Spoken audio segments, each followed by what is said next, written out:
que ce leadership, comme je n'ai cessé de le dire, il concerne à la fois le leadership que nous exerçons dans la famille, le leadership que nous exerçons dans la royauté et le leadership que nous exerçons dans le sacerdoce. Donc c'est dans tous les domaines ce leadership que Dieu nous a appelés à vivre. Il concerne tous les domaines de nos vies. Amen. Alors pour ce matin, nous allons parler des 2, 3 ou 4. Je vais mentionner déjà 4 et nous allons voir où est-ce qu'on peut s'arrêter. La première qualité, c'est la diligence. La deuxième qualité, c'est j'appelle ça la bonne gestion. Être un bon gestionnaire. Être un bon gérant. La troisième qualité, c'est serrer et être serré. C'est comme ça que j'intitule ça. Serrer et être serré. Serrer et être serré. Et la quatrième qualité, c'est la discrétion. Donc voilà les 4 qualités dont nous allons parler ce matin. Je reprends. La diligence, être un bon gestionnaire, avoir la bonne gestion, être un bon gérant, serrer et être serré, la discrétion. Tout ça, ce sont des qualités que doivent avoir un leader.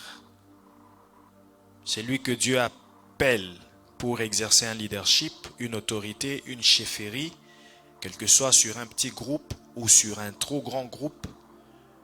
Nous avons besoin de ces qualités pour bien exercer le leadership.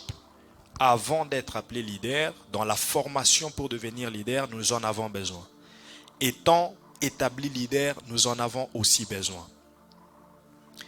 La diligence, c'est quoi? C'est la capacité à travailler dur. À travailler durement. La diligence, c'est totalement le contraire de la paresse. La diligence, c'est tout un esprit, c'est toute une mentalité que les leaders doivent avoir. Un bon leader doit avoir l'esprit de diligence, la mentalité de diligence. Je n'ai jamais vu un homme diligent échouer dans la vie ou manquer d'atteindre ses objectifs. Et la Bible le dit mieux que moi. La diligence est une qualité qui permet aux diligents d'être rassasiés de l'abondance. Mais au paresseux, le paresseux, il sera pauvre. Il manquera de quoi manger. La diligence, c'est le dur labeur. Je ne parle pas du travail, mais je parle du dur labeur. Travailler durement. Il y en a qui travaillent, mais qui ne travaillent pas durement. Il y en a qui travaillent, mais l'endurance manque dans leur travail. Le dur labeur manque dans leur travail. Pour les leaders que Dieu appelle, Dieu veut qu'ils soient des gens diligents. J'en ai vu dans la Bible qui ont été diligents et à qui Dieu a accordé des choses incroyables. J'en vois aussi dans le monde qui sont diligents et à qui Dieu accorde des choses incroyables. Alléluia. Alléluia. Voilà pourquoi ce matin, je t'invite ensemble avec moi à devenir des gens diligents dans l'œuvre de Dieu, mais aussi diligents dans tout ce que tu fais, dans tout ce que tu entreprends. Tu as un appel quelconque. Tu es appelé à servir Dieu, diriger les nations, être politique, être médecin. Tu es appelé à exercer un ministère quelconque sur la terre. Sache que ce ministère fonctionnera ou évoluera, se développera, produira des résultats si tu es diligent, si tu travailles dur dans ce que tu fais. Beaucoup de gens sont paresseux, mais ils veulent vivre la main de Dieu. Ils veulent voir les résultats. Les résultats sont le fruit d'un travail. Pas n'importe quel travail, un travail de qualité. Un travail dur. Vous vous rendez compte que ceux qui sont premiers de la classe ne le sont pas par hasard, à moins que ce soit une école où la corruption est permise. Mais si c'est une école sérieuse, où tout le monde doit faire preuve de son intelligence, de son habileté à travailler et à obtenir des résultats, personne ne peut être premier de la classe en dormant, se réveillant sans travailler. Ça demande un travail dur. Et vous verrez que les gens qui brillent à l'école sont les gens qui travaillent dur. Alléluia. Ils passent leur temps à lire, à faire des recherches, à étudier, à poser des questions, à rester dans les bibliothèques, devant l'ordinateur, faire des recherches, comprendre ce qu'ils n'avaient pas compris pendant le cours. Ils ont compris pendant le cours, ils vont assimiler à la maison. C'est ce qui fait qu'il soit le premier. Vous pouvez l'envier, vous pouvez lui poser des questions, mais comment tu fais? Comment tu fais? Le seul secret, c'est travailler dur. Alléluia. Alléluia. Par la parole de Dieu que je prêche ce matin, je m'oppose déjà à l'esprit de paresse au nom de Jésus-Christ. Il faut que tu dises bien Amen pour que cet esprit-là quitte de ton corps et de ton esprit. Parce que beaucoup de chrétiens sont paresseux. Au nom de la foi, nous devenons paresseux. La foi n'est pas une occasion pour devenir paresseux. S'attendre à Dieu n'est pas une occasion pour devenir paresseux. Tu peux bien t'attendre à Dieu, que Dieu fasse le miracle. Mais Dieu attend aussi que tu travailles. J'ai toujours expliqué la bénédiction comme ceci.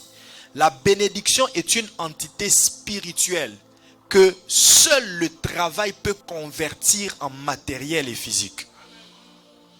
La prière ne peut pas convertir la bénédiction en matériel. La prière est aussi spirituelle que la bénédiction. Ça va rester dans le spirituel. Voilà pourquoi, lorsque Dieu a créé l'homme, il n'a pas commencé par maudire l'homme. Il a béni l'homme. Mais la bénédiction était spirituelle. Pour que cette bénédiction se matérialise, il dit à l'homme de garder le jardin et de le cultiver. Il donne à l'homme le travail. Le travail n'est pas venu après le péché. Le travail est venu avant que l'homme pêche. Donc, le travail est un convertisseur de la bénédiction spirituelle en matériel. Alléluia.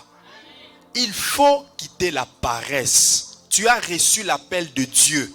Dieu a déjà parlé. Il a dit que tu as un très gros business. Il a dit que tu vas occuper des postes élevés. Il a dit par des prophéties, par des visions. Il t'a montré assis sur un trône. Mais qu'est-ce que tu fais pour atteindre ce niveau-là? Travail dur. Alléluia. Nous allons lire quelques textes. Proverbe chapitre 13, verset 4 plutôt. Proverbe 13, verset 4. Proverbe 21, verset 5. Proverbe 22, verset 29. Proverbe 13, 4. Écoute. Quelqu'un d'autre me cherche, Proverbe, exaucé, tu prends Proverbe 21, verset 5.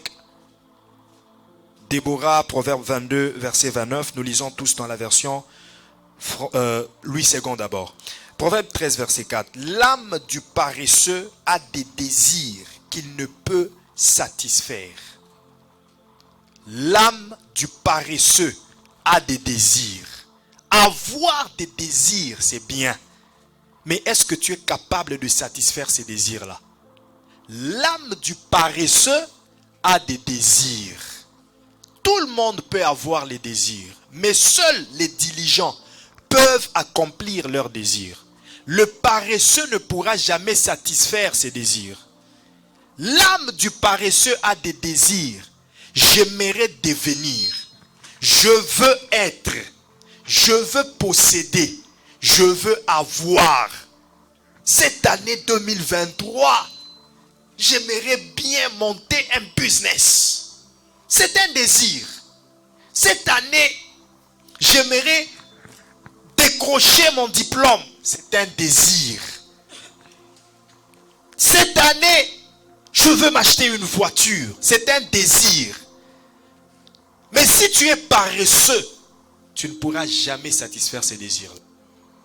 L'âme du paresseux a des désirs qu'il ne peut satisfaire.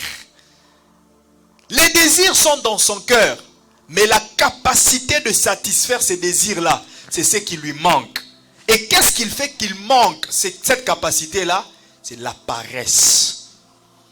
Parce qu'il est paresseux, il aime dormir. Il est toujours fatigué. Même quand il faut faire une petite chose là, une petite recherche, lui est toujours fatigué. Le paresseux attend toujours qu'on fasse tout pour lui. Le paresseux attend l'information de tout le monde, sauf de lui-même. Même l'information qu'il peut avoir par lui-même, il sera en train d'appeler les gens, de demander aux gens de l'aider. Est-ce que tu sais comment faire? Même quand tu lui as déjà aidé une fois dans ces domaines-là, il te reviendra une deuxième, une troisième, jusqu'au point où tu te poses la question, mais qu'est-ce qui se passe? Mais je lui ai déjà montré comment faire telle chose. Comment il me revient encore demander les explications? Et pourtant, un homme diligent, dès que tu lui montres la formule, il commence à innover. Il commence à reproduire. Il commence à recréer. Jusqu'au point où il te dépasse même toi qui lui avais montré.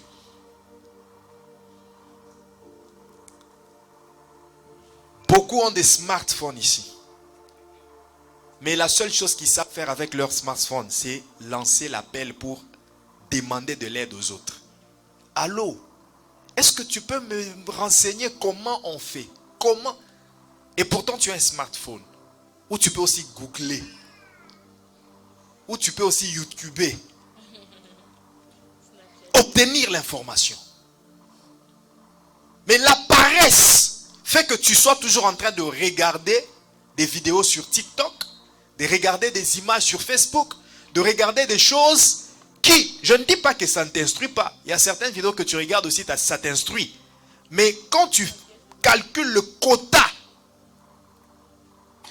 de ce que tu deviens en regardant toutes ces choses-là, et ce que tu manques comme connaissance en ayant un moteur de recherche entre tes mains, mais tu n'as pas l'information.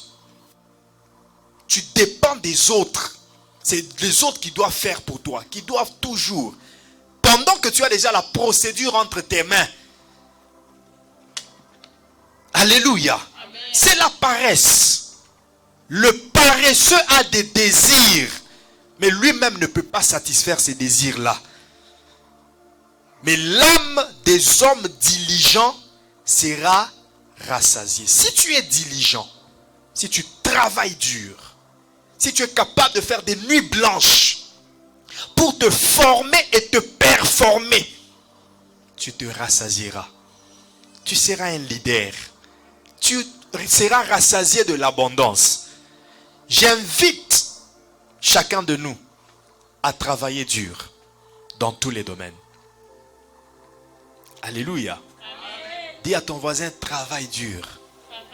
Travaille dur. En passant hier, en balayant mon téléphone, je ne sais pas si j'étais sur Instagram ou TikTok, j'ai vu la sœur Déborah Lukalu qui a fait une publication. Je balayais, je n'ai pas lu ça en profondeur, mais ça m'a retenu. Elle disait, au début, quand elle chantait, les gens se moquaient d'elle. Il suffisait juste qu'elle commence à chanter. Les gens commençaient à se moquer d'elle. Mais est-ce que tu peux t'imaginer aujourd'hui que les gens se moquaient d'elle? Non, non pas. Qu'est-ce qu'elle a fait? Elle a travaillé dur. Elle a travaillé pour arriver là où elle est. Elle a travaillé pour produire ce qu'elle est en train de produire. Si elle était paresseuse, elle allait abandonner. Elle allait délaisser.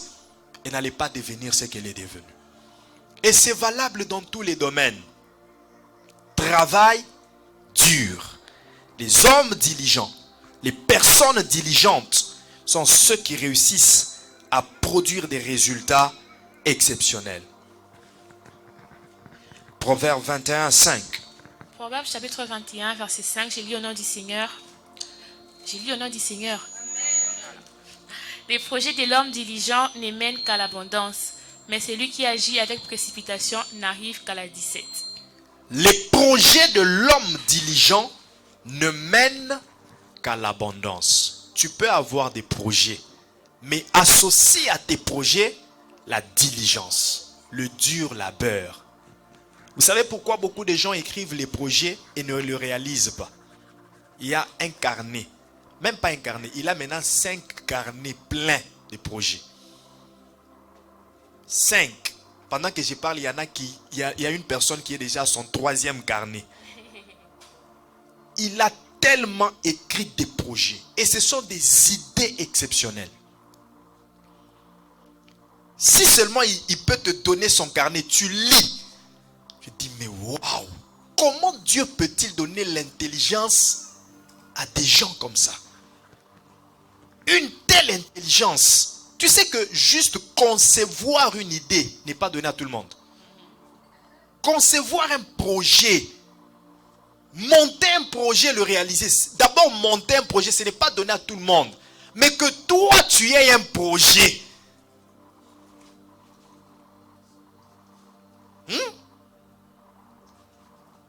La seule chose qui te permettra de réaliser ces projets, tous ces projets-là, c'est la diligence. Le dur labeur. Quand tu seras capable de réduire tes temps de sommeil. Oh, le médecin a dit que je dois dormir pendant 8 heures. Ça, c'est pour tout le monde, en général. Mais toi, tu n'es pas tout le monde. Pour tout le monde, il faut dormir pendant 8 heures. Mais pour les diligents, ils peuvent accepter de dormir 2 heures seulement. 2 heures par nuit. Mais travailler tout le reste du temps. Parce qu'il a un objectif qu'il doit atteindre. Parce qu'il a des projets qu'il doit réaliser. Alléluia. Amen. Alléluia. Amen. J'exhorte quelqu'un ce matin à revêtir l'esprit de diligence. L'esprit de diligence. Abandonne la paresse sous toutes ses formes. Je reprends. L'ennemi qui t'empêche de réaliser tes projets et de devenir un bon leader, c'est la paresse. Tu ne peux pas nier cela. Tu ne peux pas le nier. Regarde-toi bien en toi. Tu verras qu'il y a une portion de paresse en toi. Parce que tu es toujours déjà, oh mais je suis fatigué. Je ferai ça après. Le paresseux tombe dans la procrastination. Je ferai demain. Ah, je n'ai plus le temps. Mais pendant qu'il dit qu'il n'a pas le temps, il est sur le téléphone. Il a le temps d'être sur le téléphone. Mais il n'a pas le temps de faire les choses les plus importantes de sa vie. La paresse fait que nous restions en retard. Pendant que les autres avancent. Les diligents avancent. Mais le paresseux reste en retard. Et vous savez ce qui arrive quand vous êtes en retard? Si vous ne devenez pas jaloux, vous deviendrez un calomniateur. D'ailleurs, les jaloux sont calomniateurs. As-tu déjà vu une personne jalouse qui ne calomnie pas? C'est par sa jalousie qu'il est en train de calomnier. Ah, tu vois lui. On était avec eux. Lui, s'il est devenu ce qu'il est devenu, ce n'est même pas lui. C'est parce que son oncle l'avait branché. Mais toi, tu étais où? Qui t'a empêché que ton oncle aussi te branche? C'est la paresse qui lui fait calomnier les autres. C'est la paresse qui a fait qu'il soit maintenant en retard. Pendant que les autres travaillaient, lui dormait. Lui chillait. Il était dans les boîtes. Dans les bruits. Ce week-end était toujours brouillard. Et puis quand les autres réussissent, c'est lui qui commence à les combattre. C'est lui qui commence à les calomnier. C'est lui qui commence à les ramener, les tirer au bas pour qu'ils soient pareils à lui. Fais attention quand tu as un paresseux autour de toi. tu risques d'abandonner tes visions. Tu risques d'abandonner tes vies. Parce que les paresseux ont toujours le langage de découragement. Ils découragent les autres. Un paresseux, tu lui dis, allons un peu, on m'a dit qu'il y a une entreprise qui embauche. Ah, tu penses que si on va maintenant là, on va les trouver. Peut-être qu'ils sont déjà fermés. Non, non, à cette heure, ils sont en pause. On ira demain. Ah, toi, tu vas dans ces entreprises. Moi, j'ai déposé des CV. Ça, ce sont les langages des paresseux. Et je vous donne un des identifiants des paresseux. Vous voulez identifier un paresseux autour de vous. Vous voulez que je vous dise ça? Hein? Maman Zayana, tu veux identifier un paresseux autour de toi. Ils ont toujours des excuses. Ils ont toujours des excuses. Il ne manque jamais une excuse à une tâche qu'il devait faire, à quelque chose qu'il devait faire. Il ne manque jamais d'excuses. Proverbe 26, versets 13 à 16. Il y a un texte qu'on n'a pas lu, on va y revenir. Lisez-moi d'abord Proverbe 26, 13 à 16.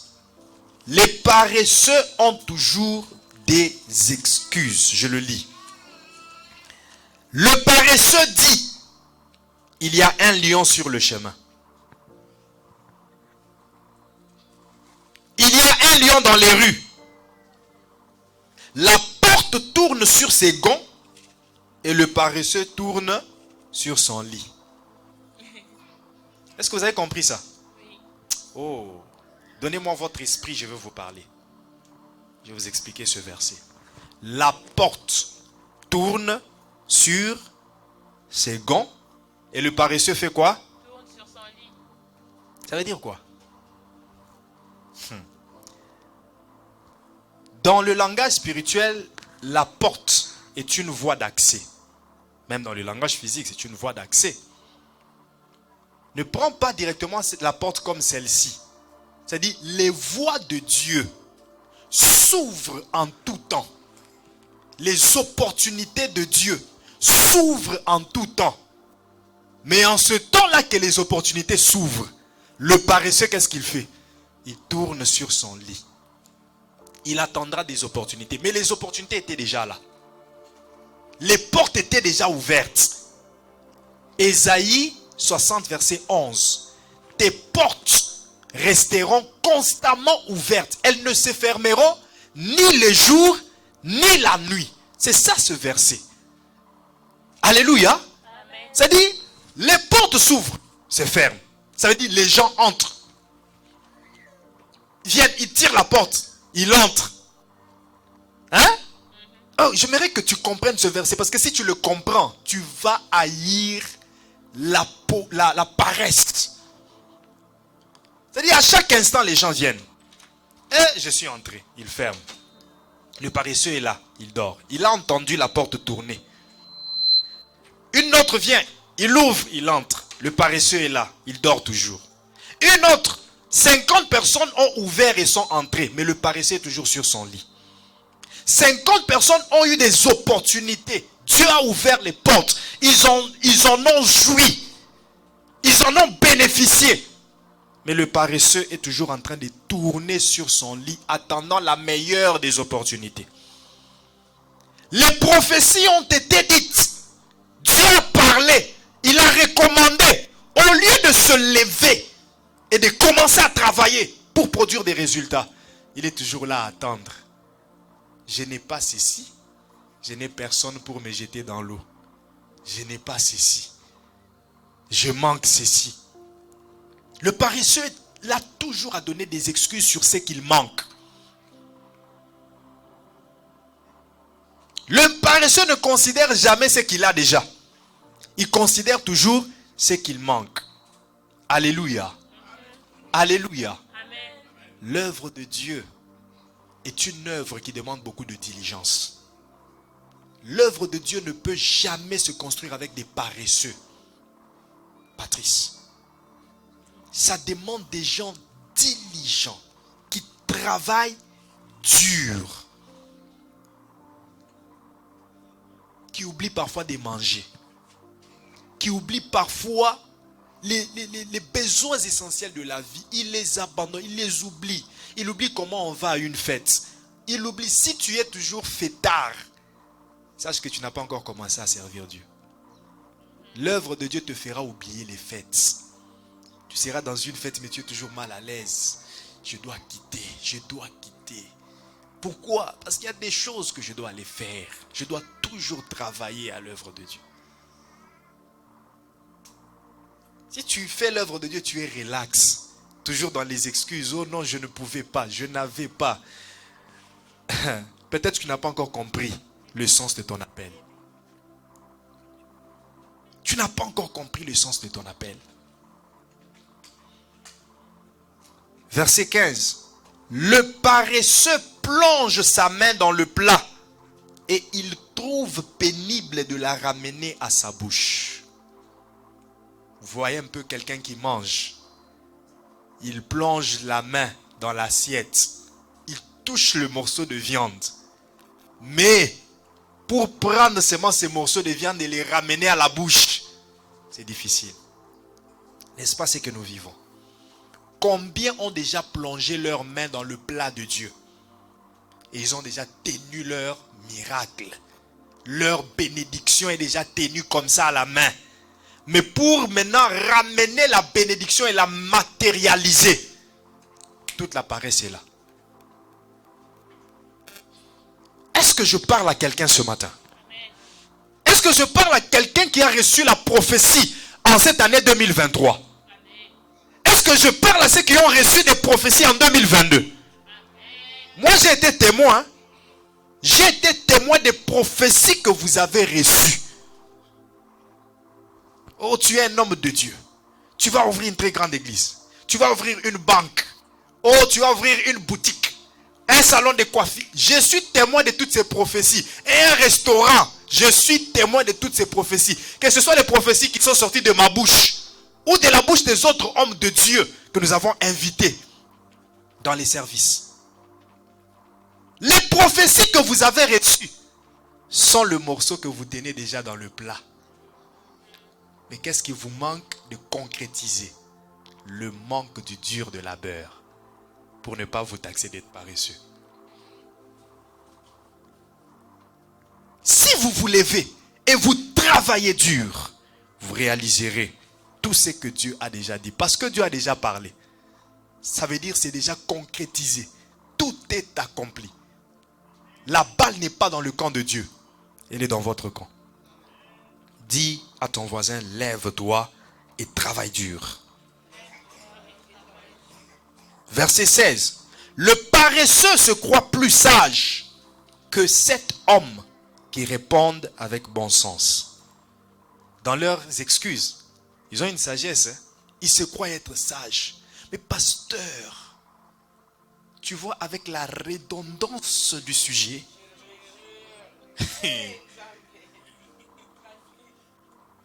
ils ont des termes, des explications, des grosso modo. Tout ça pour embellir son excuse et te dire que ce que tu me demandes de faire, je ne pourrai pas le faire. La paresse. Proverbe 22, verset 29, c'est le texte qu'on n'a pas lu. Proverbe 22, 29.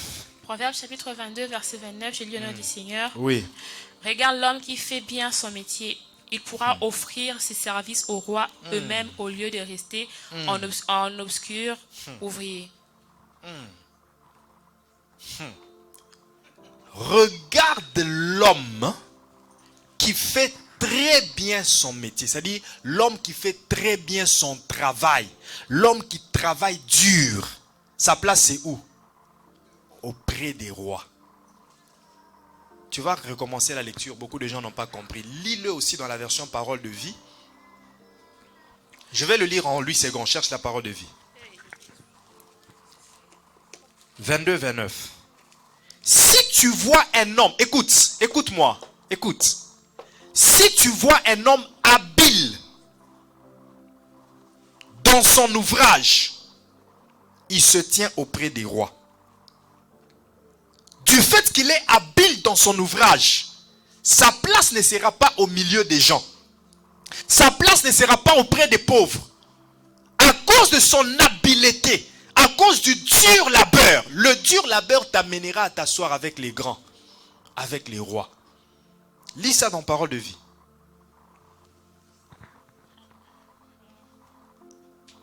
Parole de vie. Parole de vie. Si tu vois un homme habile dans son travail, c'est au service des rois qu'il se tiendra. Il n'y Ça, c'est restera... parole de vie. Oui, parole de vie. Ok, lis. Si tu vois un homme habile dans son travail, c'est au service des rois qu'il se tiendra. Il sera au service des rois. Lis Français courant et Semeur. Déborah, viens faire ton travail. Version Semeur. Connaissez-vous un homme habile dans ce qu'il fait? Il ne restera pas au service des gens obscurs, mais il entrera au service du roi. Avez-vous déjà vu un homme habile, un homme diligent, qui reste au milieu du peuple? Jamais. Les hommes qui travaillent dur finissent toujours dans le leadership. Alléluia. C'est ça que je t'invite à faire à partir de ce matin. En sortant de ce lieu, essaie d'aller travailler dur. Vous savez, la diligence, on ne parle de diligence que dans le domaine où tu n'es pas passionné. Parce que beaucoup de gens réussissent dans certains domaines par la passion. Ce n'est pas qu'ils travaillent dur. Ce qui lui pousse à travailler dans ce domaine, c'est la passion qu'il a pour ce domaine. C'est par passion. Il aime ce qu'il fait. Voilà pourquoi il réussit dans ce qu'il fait. Mais la diligence concerne les domaines où tu rencontres des défis. Ce n'est pas ton domaine de prédilection. Mais, à cause de la diligence, tu dis, je ne vais pas baisser les bras. Ce n'est pas ma filière. Ce n'est pas le domaine de mon exercice. D'ailleurs, ce que je fais, je ne l'ai jamais aimé. Mais à cause de la diligence, je travaille jusqu'à obtenir des résultats. Alléluia. Amen. Écoute, je te dis ça pour que tu comprennes que tu seras diligent, pas parce que tu travailles dans le domaine où tu aimes, mais tu seras diligent quand tu rencontreras des difficultés dans un certain domaine. Les difficultés qui te disent d'abandonner, mais tu n'abandonnes pas. Tu travailles dur et tu relèves ces défis-là. C'est ça la diligence. C'est ça la diligence. Alléluia.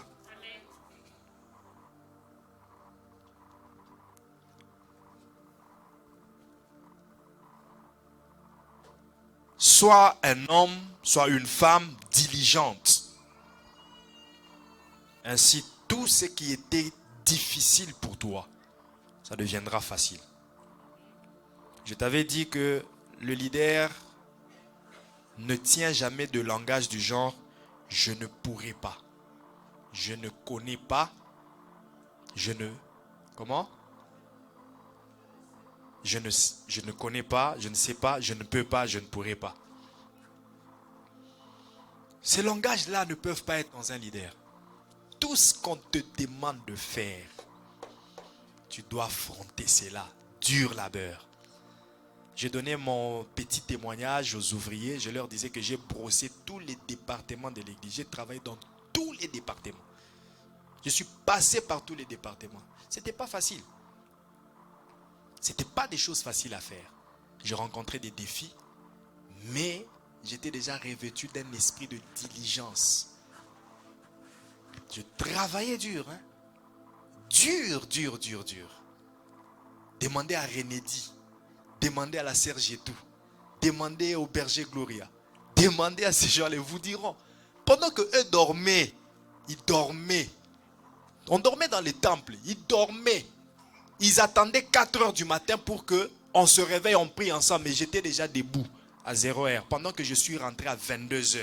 J'ai dormi de 22h à 0h et je devais me réveiller, commencer à prier moi-même, lire mes cours, travailler, préparer la prédication du culte matinal à la cellule et puis les réveiller à 4h.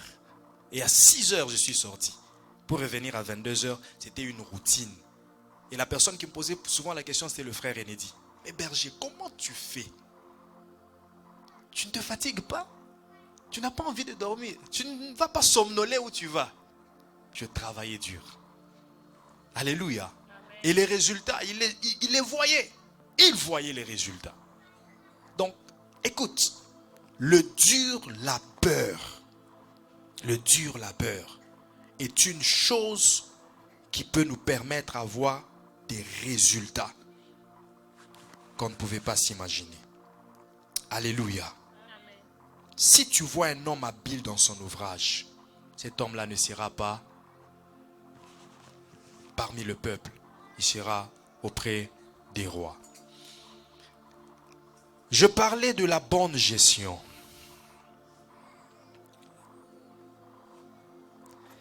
La bonne gestion. Amen. Amen. Être un gestionnaire. Être un bon gestionnaire. Alléluia. Amen. Être un bon gestionnaire. Dis à ton voisin, sois un bon gestionnaire.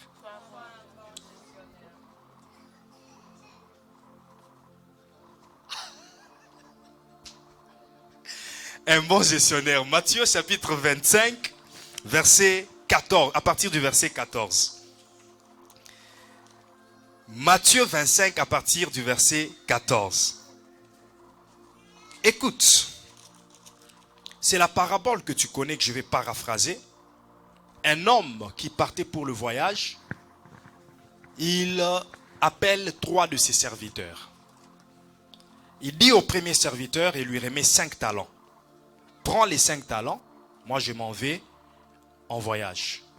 Deuxième serviteur, il lui donne 2 talents et au troisième, il donne 1 talent. Il s'en va en voyage parce qu'il voulait tester la capacité de gestion. Le bon gestionnaire dans ses 3 serviteurs. C'est une qualité. Être un bon gestionnaire, c'est une qualité qui nous permet de devenir des leaders. Suis très bien.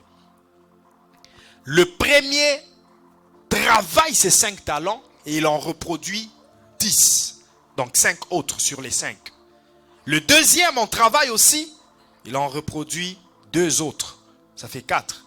Mais le troisième, il va cacher, enterrer son talent. Vous savez ce qui s'est passé après? Lorsque le maître de la maison est revenu, il a commencé à demander compte à ses serviteurs. Le premier vient et dit, maître, tu m'as donné 5 talents, mais j'en ai gagné 5 autres. Voici tes 10 talents. Voilà le langage du maître. Bon et fidèle serviteur. Donc, en dehors des qualités d'être un bon gestionnaire, il était aussi une bonne personne et une personne fidèle. C'est aussi des qualités d'un leader. Il dit à cause que, verset 20, c'est lui qui avait reçu les 5 s'approcha en apportant 5 autres talents. Et il dit, Seigneur, tu m'as remis 5 talents, voici j'en ai gagné 5 autres. Son maître lui dit, c'est bien, bon et fidèle serviteur, tu as été fidèle. En peu de choses, je te confierai beaucoup. Entre dans la joie de ton maître. Alléluia. Donc à celui qui gère bien, on lui accordera plus que ce qu'on lui avait donné de gérer auparavant.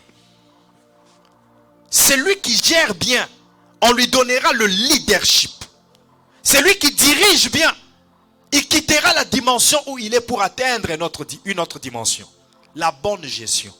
La bonne gestion. Dis avec moi la bonne gestion. La bonne gestion. Le deuxième de même.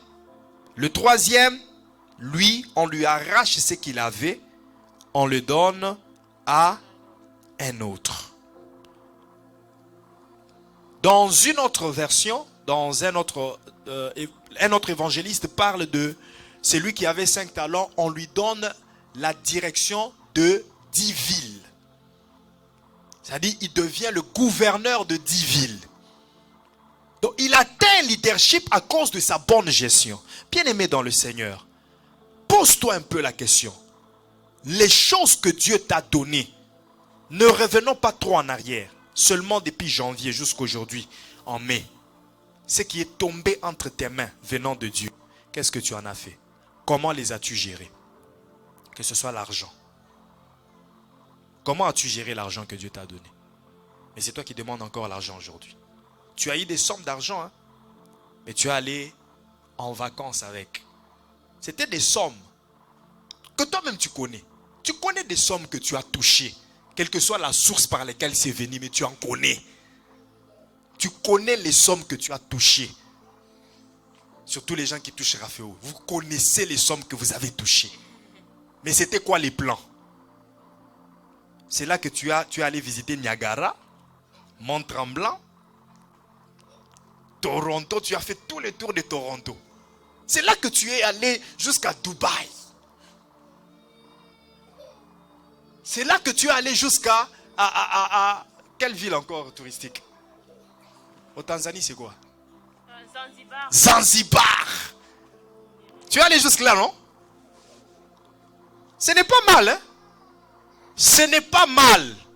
Mais le problème est que c'était des portes que Dieu avait ouvertes devant toi pour que tu puisses réaliser des très grandes choses.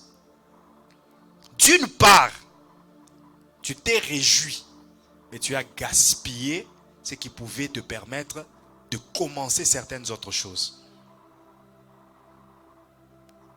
Est-ce que quelqu'un me comprend? Donc, pour Dieu, tu n'as pas été un bon gestionnaire. Il a déposé des choses entre tes mains, mais tu n'as pas pu bien les gérer. Voilà pourquoi c'est que tu demandes. Dieu est en train de traiter encore ton cas. Il dit, revoyons un peu son cas. Si je lui donne, qu'est-ce qu'il va en faire? J'ai multiplié les pains pour 4000 personnes. Ils ont mangé. Mais après, ils ont laissé des pains par terre après s'être rassasiés. J'en ai multiplié pour 5000 personnes, sans compter les femmes et les enfants. Ils ont fait la même chose. Et moi, je disais aux disciples de ramasser les morceaux qui étaient éparpillés, qui se voyaient comme rien du tout. Mais quand on les mettait dans les corbeilles, c'était 7 corbeilles pleines de pain et 11 corbeilles pleines de pain. C'est toi qui vois les 10 $ comme rien du tout. Mais pour Dieu, ça compte. Et ce qui est grave est que tu fais toutes tes dépenses là. Tu oublies même l'église. Même le loyer de l'église. Les équipements dont l'église a besoin. Même ça, tu n'y penses pas. Mais c'est quand ça finit que le pasteur est acculé et harcelé, agressé même pour faire des prières. Repentons-nous. Repentons. S'il y a des choses pour lesquelles nous devons demander la miséricorde de Dieu, la mauvaise gestion. Je suis sérieux, hein? Demande la miséricorde de Dieu. Dis à Dieu, pardonne-moi pour avoir mal géré ce que tu as mis en moi. Ce n'est pas seulement l'argent. Les talents spirituels, les dons spirituels qui sont en toi. Il y a des intercesseurs qui chôment ici. Le don d'intercession est en lui. Le ministère d'évangélisation est en lui. Mais il n'utilise pas ça. Toujours des excuses. Non, moi quand je joue au drum, j'oublie toujours le kick. J'oublie le kick. Je peux jouer bien avec les mains, mais le kick, j'oublie. Excuse sur excuse. Et pourtant, Dieu t'a déjà donné les mains. Tu manques les kicks, mais tu as les mains. Tu manques les yeux, mais tu as la bouche. Tu as les oreilles. Bartimée. Avec la bouche, tu peux crier vers Dieu et les yeux viendront. Avec les mains, tu peux adorer et le kick viendra. Non, il faut que je vous parle comme ça. Ce sont des principes bibliques. Alléluia. Repentons-nous. pour toutes les grâces que Dieu a déposées en nous, mais qu'on n'a pas utilisées jusque-là. On gaspille les grâces. Troisième, serré peut être serré. Un leader ou les personnes qui aspirent à devenir des leaders, ce sont des gens qui doivent d'abord accepter d'être serrés. Et quand ils sont leaders, ils doivent apprendre à serrer ce qu'ils forment pour devenir leaders. Dans le leadership, le bishop Oyedepo dit ceci. Le leadership est un domaine où on travaille avec la dureté et la gentillesse. Plus gentil, on devient faible. Plus dur, on devient méchant. Et je vous parle d'un homme qui est très diligent, très rigoureux. David Oyedepo. Un homme qui fait beaucoup d'exploits. Allez chercher sur internet, regardez le temple qu'ils ont aujourd'hui. Seulement le temple, sans parler d'autre chose. La Bible dit dans Hébreux chapitre 13, versets 7 et 17. Regardez la vie de ceux qui vous ont encadré. Hein? Considérez quelle a été leur quoi? Ah, tu n'as jamais lu ça, hein? Leur fin.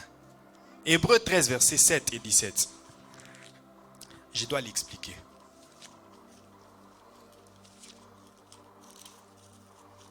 Obéissez à vos conducteurs. Obéissez à vos conducteurs. Obéissez. L'obéissance. Verset 7. Souvenez-vous de vos conducteurs qui vous ont annoncé la parole de Dieu. Considérez quelle a été la fin de leur vie et imitez leur foi. Écoute-moi très bien. Écoute, suis-moi attentivement. Beaucoup de gens considèrent le début des hommes de Dieu. Beaucoup de gens considèrent le milieu des hommes de Dieu. La Bible ne nous demande pas de considérer le début et le milieu, mais il demande de considérer la fin de leur vie. Tu peux juger un homme de Dieu aujourd'hui, mais il est juste à son début. Oh, il a fait des erreurs, il est juste à son début. Qu'est-ce qui deviendra jusqu'à ce qu'il arrive à sa fin? Tu ne sais pas. Comment il réparera avec Dieu? Tu ne sais pas. Il est juste à son début. Il est juste à son milieu. Considérons plutôt la fin. Comment est-ce qu'il finira? Comment est-ce qu'il a fini? C'est ça le plus important. Pendant qu'il est à ses débuts, prenez ce qui est bon. Examinez, prenez ce qui est bon à prendre. Les erreurs qu'il commet, c'est lui avec Dieu. La bonne disposition du cœur permettra qu'il répare s'il en a. S'il n'a pas de bonne disposition, il s'égarera aussi jusqu'à la fin. Alléluia. Amen. Alléluia. Amen. Ce n'est pas exclu que ce pasteur-là que vous connaissez là, vous le voyez encore faire des miracles, remplir des stades et faire des... Ce n'est pas exclu. Dieu peut le recadrer, le ramener et il devient encore correct, il fait des grandes choses. Regardez plutôt, s'il meurt aujourd'hui, c'est là qu'on se dira, ah, ce vieux-là avait bien commencé, mais il a mal fini. Mais il est encore en vie. Tant qu'il y a la vie, il y a l'espoir. Et c'est valable pour toi. Tu te condamnes pour les erreurs que tu as commises. Oh, pour moi, c'est fini. Ce n'est pas fini tant que tu es encore en vie. Tu as commis des erreurs. Mais ce n'est pas ta fin. Tu es au début, tu es au milieu. Nous considérerons ta fin. Bien-aimés, nous autres que vous voyez, si nous n'avions pas été serrés, on n'aurait pas la discipline dans l'œuvre de Dieu. Nous, parfois, on nous chassait. Tu viens à l'école des ouvriers, même au culte. Le pasteur, où est ta Bible? Ta Bible, s'il vous plaît. Où est ta Bible? Tu n'as pas de Bible, tu n'as pas de carnet de notes, tu n'as pas de stylo. Va chercher la Bible. Vous pouvez spéculer. Oh non, comment? Moi, je suis venu prier, tout ça. Ça, c'est ta folie qui te dit que tu es venu prier. Mais au-delà de cette folie-là, tu dois apprendre à devenir un bon leader. Tu dois apprendre certaines disciplines.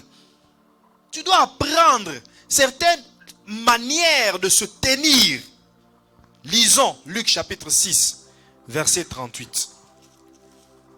Serrer et être serré. Ça, c'est une qualité. Tu veux être leader, accepte d'abord qu'on te serre. Luc 6, 38. Qu'on te coince. Que tu... Oui, vas-y. Luc 6, 38, 38, pardon, je oui. lis au nom du Seigneur. Donnez et il vous sera donné. On versera dans votre sein une bonne mesure, serrée, secouée et qui déborde.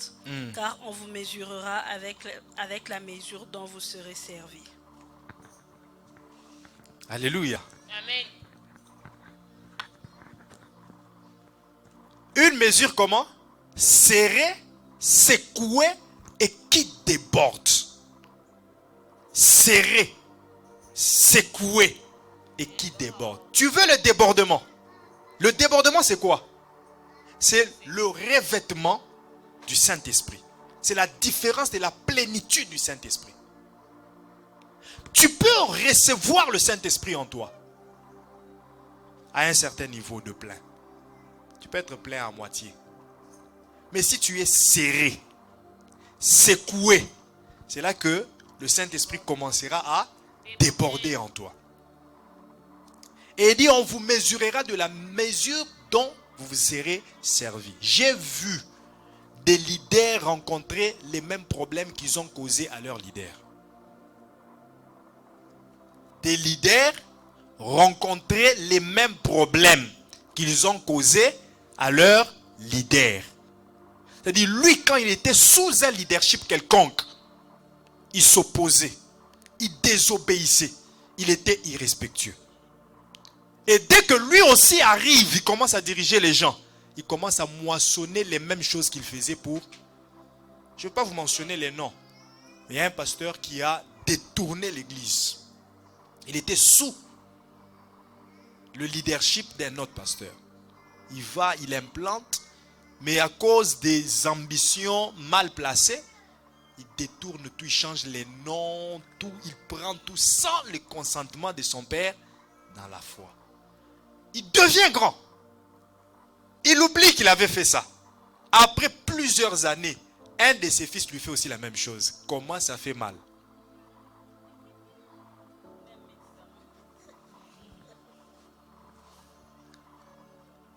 Acceptez d'être serré, d'être coincé. C'est pour votre bien. Et quand vous êtes leader, même à la maison, les parents nous serrent pourquoi? Parce qu'ils savent que si je laisse cet enfant comme ça, non, je vais le perdre. L'enfant ne comprend pas. Pourquoi papa me serre? Pourquoi papa est dur avec moi? Il ne comprend pas que c'est pour son bien. Mais dès qu'il grandit, il quitte l'enfant et devient un fils dans la maturité. C'est là qu'il comprendra, ah, tout ça c'était pour mon bien. Et il commence à exercer ça aussi sur son enfant pour son bien. Alléluia. Proverbe 22, verset 15. Proverbe 22, verset 15. Luc 17, verset 7. Proverbe 22, 15.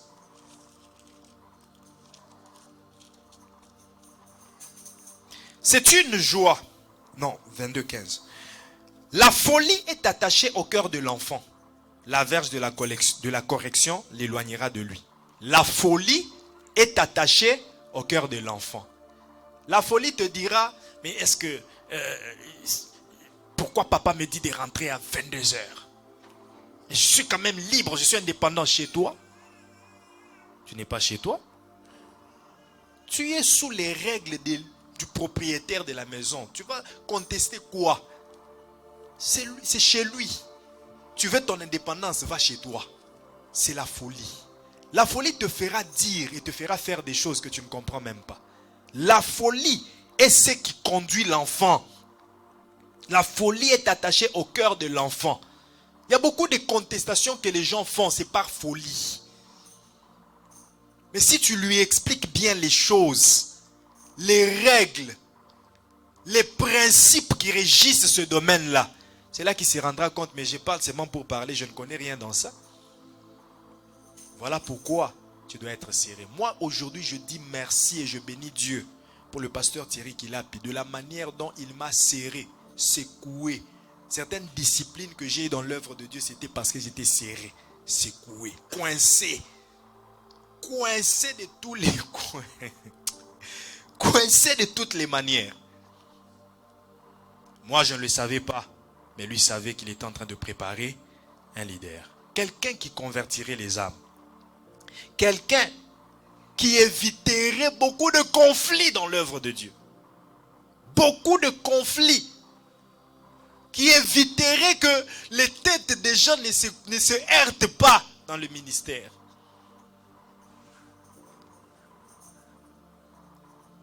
Je vous dis, il a beaucoup travaillé sur moi. Beaucoup.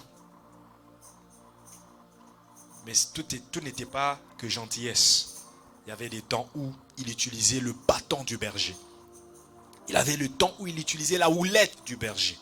Serré est une qualité. Être serré est une qualité. Alléluia. Et la dernière des qualités, c'est la discrétion. La discrétion. Un leader bien formé apprendra toujours à être discret. Tout n'est pas à dire et tout n'est pas à dire à tout le monde. Vous savez, les leaders qui ne sont pas bien formés, les disciples qui suivent un leader et qui n'ont pas l'esprit de discrétion, la qualité de discrétion. Vous pouvez voir une délivrance se faire, des vérités sortir. Mais parce que vous avez accompagné le leader, vous allez en parler. Et cette maman-là, on l'a délivrée. C'était son mari. Bien-aimé, je vous dis vrai, il y a des choses qui pourrissent dans mon cœur. J'ai vu, j'ai entendu, mais je n'ai jamais parlé de ça. Jamais. Ça pourrit dans le cœur. Je racontais aux mamans l'histoire d'une famille. Hein?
Alléluia. Alléluia. Donc il y a certaines vérités que par la sagesse, il ne faut pas dire. Pour éviter le pire. Alléluia. Si tu es un disciple et tu manques la discrétion, je te dis vrai, tu créeras des scandales. Les gens qui manquent la discrétion, ils sont dans la calomnie et dans la médisance. Dans la calomnie et la médisance. Parce que sa bouche ne peut jamais rester calme. Il doit toujours aller raconter ce qu'il a écouté à quelqu'un d'autre. Et faites attention aux gens qui vous racontent des choses. De la même manière, il vient te raconter les affaires de l'autre. C'est de la même manière qu'il prend aussi tes affaires qu'il va raconter à cet autre-là. C'est lui qui pêche avec toi, péchera contre toi. Alléluia. La discrétion. Même concernant ta propre vie. Tout ce qui s'est fait dans ta vie n'est pas à dire aux gens. N'est pas à commencer à publier n'importe comment, n'importe quand. Ce n'est pas seulement par crainte qu'on va m'ensorceler, qu'on va me marabouter, abîmer mes affaires. C'est une discipline qui est de faire des choses dans le secret et laisser les résultats parler. C'est une discipline.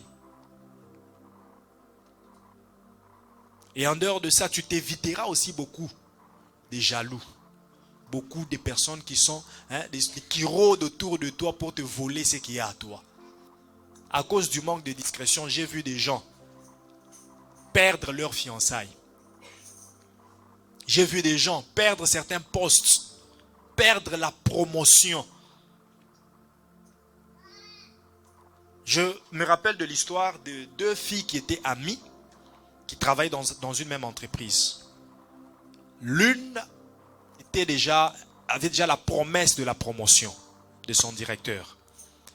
Mais à cause du manque de discrétion, elle est allée dire à son ami, oh voilà, le directeur m'a dit que je serai promis dans 2 mois. Maintenant, son ami s'est dit, pourquoi ça doit être elle? Je vais faire tout ce qu'il faut pour que cette promotion soit à moi. Quand quelqu'un dit tout ce qu'il faut, ça dit c'est tout ce qu'il... Avant, elle ne sortait pas avec le directeur. Mais depuis cette nouvelle-là, elle a commencé à séduire les directeurs. Elle a commencé à tout faire pour sortir avec le directeur. Et finalement, elle a eu le cœur du directeur. Elle a dit, j'ai appris que tu voudrais donner la promotion à tel. Moi, qui suis ta chérie, ta baille, tu me laisses comme ça et tu vas donner la promotion à l'autre. Le directeur a changé des idées. Et c'est à elle qu'il a donné la promotion. Et l'autre était là, mais c'était moi. Elle ne comprend pas. Elle ne comprend pas comment les choses ont changé. C'est après qu'elle vient, oh, ils sont ensemble. Elle vient le comprendre trop tard. Qui t'avait poussé à aller lui dire? Tout ami n'est pas ami, hein? Que Dieu vous bénisse. Amen. Acclamons le Seigneur. Acclamons le Seigneur.